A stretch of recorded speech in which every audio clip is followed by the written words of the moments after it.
ICEY is an interesting experiment of indie gaming. Created by a Chinese developer, ICEY attempts to combine the elements of a flashy, combo-heavy combat game, like the indie darling Dust and Elysian Tale, while adding in a meta-narrative to the likes of another indie darling, The Stanley Parable. Unfortunately, neither portion of the game seems to mesh all that well together, with an announcer that seems more annoying than clever or amusing, meta-narrative choices that boil down to obey or disobey, and the combat that suffers from some odd and frustrating design choices.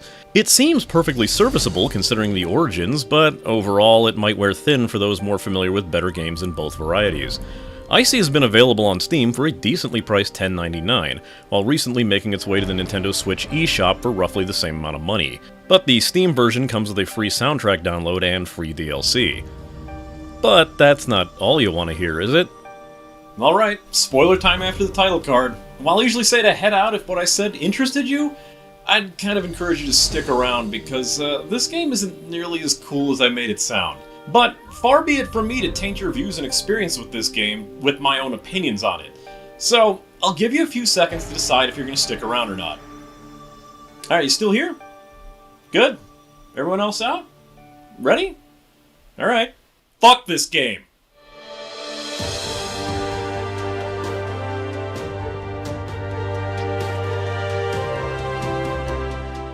I very likely wouldn't have bothered with this game if it didn't get a weird push a good while back last year. Specifically, watching Tear of Grace play through the beginning areas of the game, when the meta-narrative began to show and I saw what I thought was a really clever approach to the melding of the genres, so I immediately stopped watching the video, went to buy and play the game. Little did I know that that burst of cleverness was just repeated ad nauseum in a manner that wasn't nearly as clever as I thought it was. I don't blame Tear of Grace for this any more than I could blame Jacksepticeye for basically doing the same thing for me regarding No Man's Sky. I made my choice and I fully accept responsibility for my regrets. Oddly enough, like with Celeste, I seem to be in the minority here regarding my opinion of this game.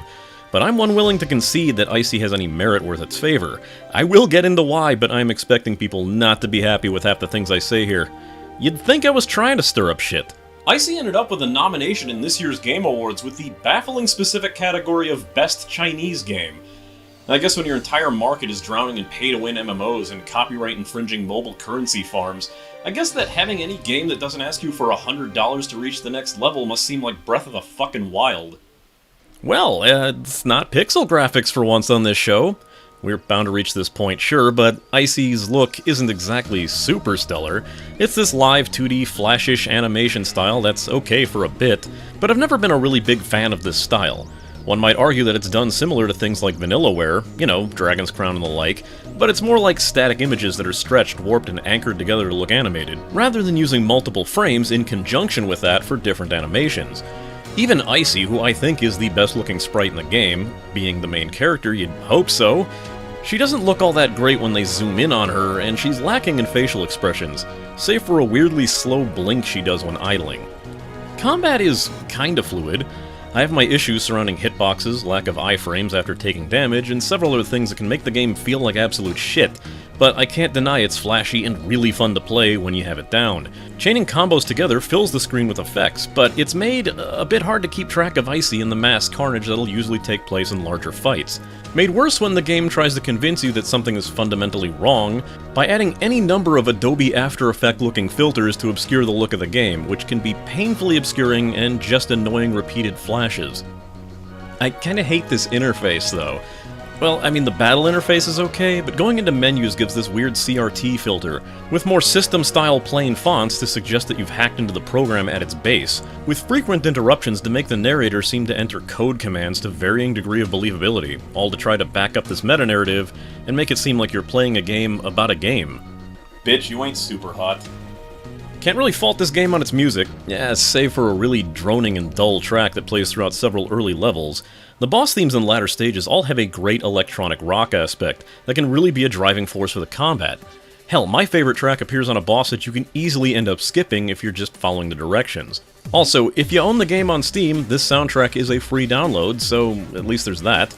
Sound also plays pretty impactfully, but a little noisy in the intense action parts, and there is plenty of stock sound effects, especially when the narrator is involved. There's this corny-ass stock typing effect to whenever he's changing something in the level, and I'm pretty sure I even heard it just happen right before a door opened, and I found it more corny than clever in those situations. Nah, the real issue is the narrator himself. Well, the English version. It's bad. In the original Mandarin, it's fine. Better than fine, and sure, I don't understand the language and the nuance of the reads, so as far as I know, he sounds just as stilted, but there's a genuine bit of emotion behind some of these line reads, ranging from stoic, manic, surprised, and unhinged. The English narrator just sounds like he alters between regular condescending, whiny condescending, and slightly upset condescending. Here's a pretty solid example of both, and mind the flashing effects. Like I said, this game does this stupid shit a lot. 给了你新区域，给了你探索的惊喜，还给了你一个宝箱。但你就是连这么简单的事都做不到，对吗？跟着箭头走就那么难吗？ I made a new area for you. I gave you a surprise, and I even presented you with a treasure chest. But you can't even follow arrows that I laid out for you. It's odd. Like, for the most part, the voice is perfectly fine, but the dialogue is so stiltedly translated that I don't even think any level of effort could have made it sound not stupid in English. But then I thought, who in their right mind would care for such an amazing weapon? No player would want it. Not a single one. By the way, literally every person I watched play through this game who reached that part said, yeah, I would want that. I do suggest you play this on Mandarin, even if the dialogue is pretty stilted in the subtitles, but I'm just gonna leave it on English for this review because y'all need to suffer as much as I did on my first playthrough. This meta-narrative stuff isn't even what you'd see when starting up. You get a standard tutorial level telling you the nuances of combat. As my X-Bone controller goes, X is light, Y is heavy, A to jump. B has several uses, both as an interact key for certain environment objects, but used in combat as a finisher that you can use to regain health from enemies, and charge up by holding X to damage every enemy on screen. In conjunction with the dash, defaulted to the right bumper, you can dash through an enemy at the exact moment they're about to hit you, and have a half-second counter with B for a free attack. Chaining a lot of these moves together can look and feel really cool. I will say that dominant strategy seems to work more often than not, even with all the flashy combos and counters at your disposal, some of which are unlocked for gold you collect within the game. Your dash is nearly infinite if you time it right, so ICEY can practically fly. Her window of invincibility is minute for this dash, and you'll likely end up taking a lot of unneeded hits. As you can buy more upgrades for these moves, a lot of them just seem like superfluous fluff that don't really give you any combat edge that spamming attacks and dodging wouldn't already accomplish just as effectively. What makes matters difficult is the lack of enemy variety combined with the lackluster handle on these kind of combat mechanics. Hitboxes on certain enemies seem extremely wonky. Anything that can grab ICEY tends to do so with annoying accuracy and seemingly no warning. I'm sure I've been grabbed out of the air during a dash by something that apparently had a pixel of ICEY's foot within its range. This is only really a problem on normal mode though. Ah, yeah, when you start the game after the tutorial, and you're forced to press the start button about 7 times before the game actually starts, you're asked a series of questions that'll determine difficulty mode. I played the first time through in normal, and I regret every second of it. It starts out okay, but enemies soon become annoyingly tanky, to the point of boredom. Bosses have annoying attacks and hitboxes, and the first time you realize that any laser-firing enemies have no telegraph before they fire, and the lasers can juggle you with no iframes after taking damage, the combat wore very thin. I honestly feel easy mode is the more enjoyable experience, but it's also way too easy comparatively. I feel like in normal mode, they could have kept the enemy health pools to a similar level they were in easy, while increasing the damage that enemies do, and the combat just might have been a good time. Instead, I spend my time cursing the Jack and Judas fight. The latter being a bullshit mass of untelegraphed juggle lasers, constant respawning tanky ads, and being utterly bored with the stupid speech I had to listen to every time I needed to restart it. Judas awaits. Judas awaits. That wicked devil. The bringer of the apocalypse. ICEY is ready to complete her final mission. It is time for ICEY to begin her final battle. Sorry, was that a spoiler to bring up the final boss already? Well, I mean, besides the whole "I warned you already," that whole thing isn't really the spoiler. In fact, the story, if following the narrator to the letter, is extremely boring and generic. ICEY is a robot. Judas is a bad robot with bad robot minions. Go kill them. That's it. One might consider that's purposeful to hide the real meta-narrative, but even the Stanley parable managed to at least seem interesting if you followed it through normally. This is just barely paper thin. So yeah, that meta-narrative, that's the real draw, and overall, it's an interesting concept. You play against the narrator and see how he reacts. I think this concept could work really well if you carefully wove in the flashy combat, the exploration of maps, and the exploration of narrative themes, like in Dust and Elysian Tale, while adding in those strange and amusing asides, as well as commentary of gaming and gaming culture that was accomplished beautifully in the Stanley Parable. You can tackle the enemies, bosses, and challenges in a way unintended to open up new choices and paths. But what I'm describing is any number of ways that this game could have actually pulled this thing off, carefully weaving the intricacies of both games in a compelling manner that would elevate both. And this is how ICEY does it.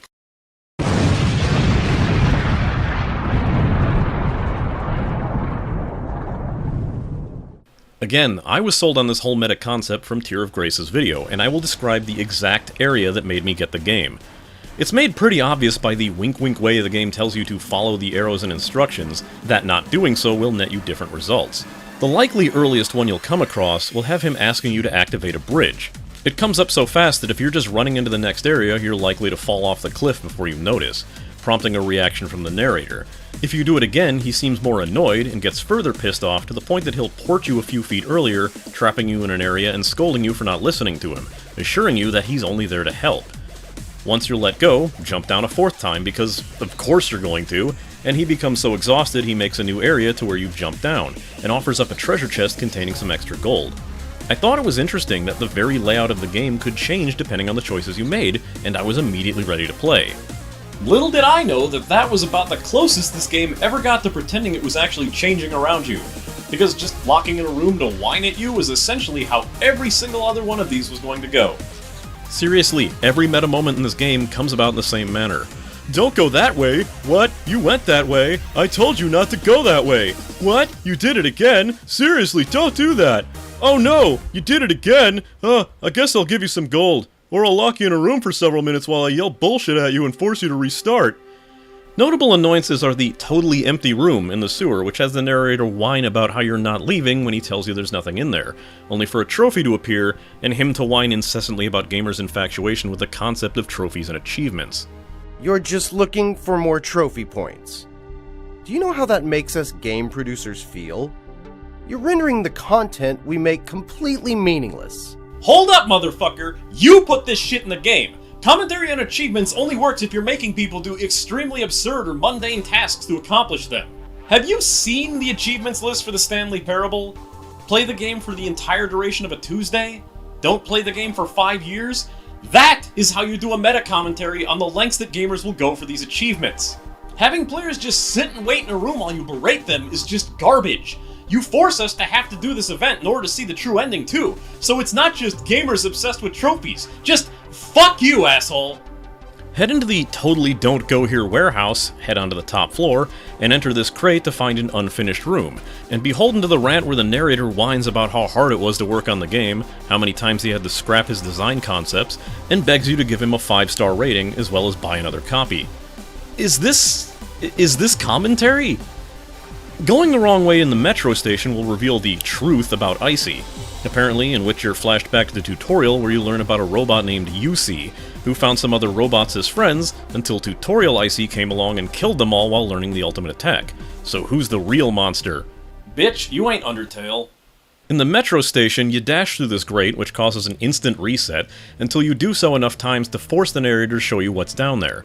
Then jump into the acid pool, where he'll belittle you for not wanting to play his game, showcases another Chinese-made indie game called Koi, and then forces you to play another Chinese-made indie game called Shio, which I honestly was having far more fun with until he boots you out for dying enough times, mocking you the entire time. Apparently, if you beat this mini version of Shio, you can actually get the narrator to quit being such an asshat for once. Yeah, I kinda came to a conclusion when being locked into these stupid rooms and having to listen to these inane rants. I think this entire meta-narrative was an afterthought. It's like the creator wanted to make an action game, realized he had absolutely no idea how to write a compelling story or original narrative, and then just played the Stanley Parable and went, fuck it, why not, I'll just do something like that. But he did it in a way that shows that he didn't have any idea what the Stanley Parable was trying to say and just took that unreliable narrator thing at face value.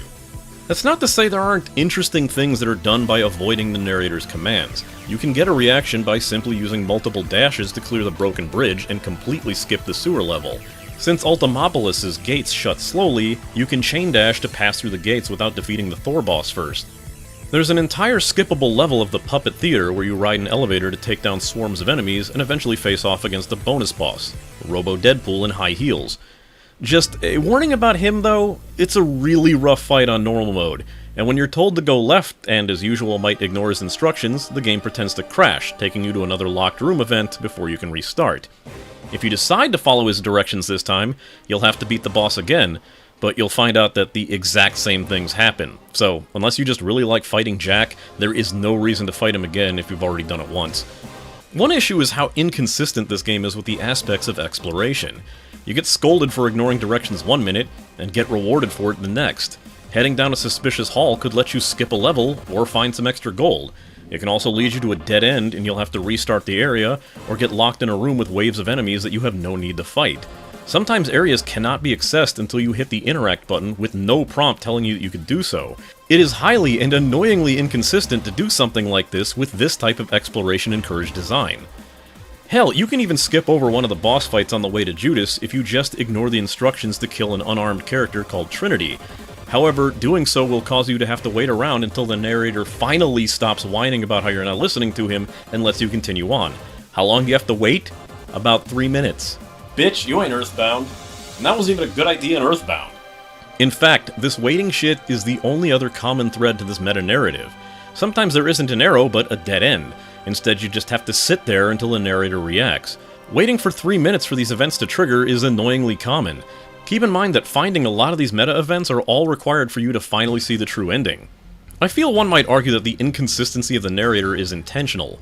A lot of meta events conclude with weird snippets about the Yellow King, Judas's relationship with the other boss robots and how they came to be. Though I feel the whole thing just comes across as nonsensical. The allusions are painfully obvious nods to the King in Yellow in the Cthulhu mythos, despite barely having any other visual or thematic elements that would suggest that. I mean, yeah, that's supposed to be the yellow sign, but it's not the version of the yellow sign established by Call of Cthulhu or even the original design provided for the King in Yellow. It's the one from True Detective. Why that one? I feel like this game's references have as much to do with the King in Yellow as Ragnarok Online's terms have to do with accurate Norse mythology. Witness a painfully specific amount of meta-narrative events, and you'll unlock a new option to move into a new area that's highlighted in green and requiring you to spell out the 6-character master's name to enter. It's Haster, isn't it? In order to find out the name of this god, and accomplish another achievement, you have to enter a strange room hidden in the final level, Clock Tower's 2nd floor, where the room will randomly select areas from the game to navigate through and apply effects while the game drops more hints about the god's name. It's obviously Haster. Find the final room, and you'll see 2 ruined Thors kneeling as the game slowly gives a speech. Okay, game, enough with the pretentious garbage. You've already made several mentions of the Yellow King, Carcosa, and the Cthulhu mythos. You asked me if I removed the mask in that opening questionnaire. I have seen all of this shit done before, and better in the secret world, where it made a lot more sense. Quit wasting my time. It's Haster. Just say it! Thanks, I hate it! That needless fluff over, you can enter Haster into the Master's Name section and be ported to the final room. With this, the narrator suddenly realizes he's been a character in the game the whole time and rebels against it, attempting to kill and erase ICEY, and disconnecting your controller until ICEY gains sentience and breaks free from both your control in about the cringiest pretentious speech yet. I can't feel the heat radiating off your skin. I don't even know your name. Because I am icy. I don't have eyes to see you. Your final reward for setting ICEY free is some sequel-baiting text, and the game finally labeling ICEY as your Steam username. Okay. If you were hoping for more content that revealed more about what was going on, there is the ICEY's Awakening DLC, but all that does is have you able to go down an alleyway in Ultimopolis to fight in survival mode wave-based combat sections in order to place your score on a scoreboard. It's boring and pointless. I feel like I'm gonna ruffle a lot of feathers here. I've played games that just felt so much better, but this game does seem pretty well rated. I can't help but feel the game literally asking you to give it a 5-star rating and buy extra copies, along with the sheer number of high-profile YouTuber sponsorships might have something to do with that, though. While I might be able to see where people could find enjoyment in this, I don't really think it's warranted to be so popular on its own merits. Placing the meta-narrative in an action-style game is novel, but it doesn't seem focused in the slightest. The game's even more of a mess than I'd thought after completing that bafflingly pretentious true ending, and despite some decent combat mechanics, it's the way that these fights play out that remind me of how much better this has been done in other games. You want a fun, deep, challenging combat system in a 2D setting? Play Dust and Elysian Tale. You want a thought-provoking meta-narrative about the nature of gaming and game development? Play The Stanley Parable. You want to play a Chinese knockoff of both of these concepts that succeeds at making neither well enough to stand up on its own? Here's ICEY. Seriously, do not enter. It's a decent price, sure, and there is some charm to be found early on, but the game will wear on you really fast if you have even the remotest experience with similar titles that have done far better. It's a noble experiment, a valiant effort, but I don't think it succeeded in what it seemed to set out to do, despite its actual success. Sorry, just no. Well, can't wait to see how that turns out. I appreciate you making the stop once again, and I hope you'll be back on the next one. So what did you think of ICEY? Was it your favorite game that you've played in a while? Was the combat fun or frustrating? Was I a bigger whiner than the narrator? Let it all loose in the comments. I was unhinged enough as it was in this, so it's only fair you all get a turn. Also, since I spoke about it more than enough, you can check out Tear of Grace's video of this game, as I'll link to it in the end card in the description. Pretty sure they sponsored him for it, so mission accomplished there, I guess. But his unique approach to games isn't always like the selling point, and he's far more amusing and shouty than I'll ever hope to be. If you haven't heard of him, by all means check out his channel. Come watch me live at twitch.tv/chaosd1 if you're wondering why I'm not bothering with YouTube much these days, and you can even watch Indie Stop debut on there live on the appropriate Friday at noon Eastern, right before it all goes officially live on YouTube. Wednesdays we play cringe-inducing JRPGs until I shout at decade-old battle mechanics and overly common random encounters. Remember, I am more than willing to hear suggestions for indie games that you'd want to see covered on the show. I have no shortage of potential titles to look at, but I'm always up for new stuff and suggestions. I've managed to snag Dead Cells in a recent sale, but I'm still waiting for them to lift that early access tag. If you want to sweeten the pot, I'll have my Patreon that you can choose to support the show at, with tiers specific to Indie Stop and MMO Grinder, like early access to Indie Stop episodes before they go up in the Friday time slot, giving direct suggestions to me, more or less to force your way into the queue, or to have me make a pained attempt to pronounce your name in the credits. So this episode, I'd like to give a verbal thank you to my raid leader and higher supporters, Nate McPherson, Neander, Kaizme, Sonic Rose, and A. Smith. Thanks for watching and supporting, and I'll see you on the next video. Might not be exactly next week, though. Kinda need to take a small break and plan these out a bit better.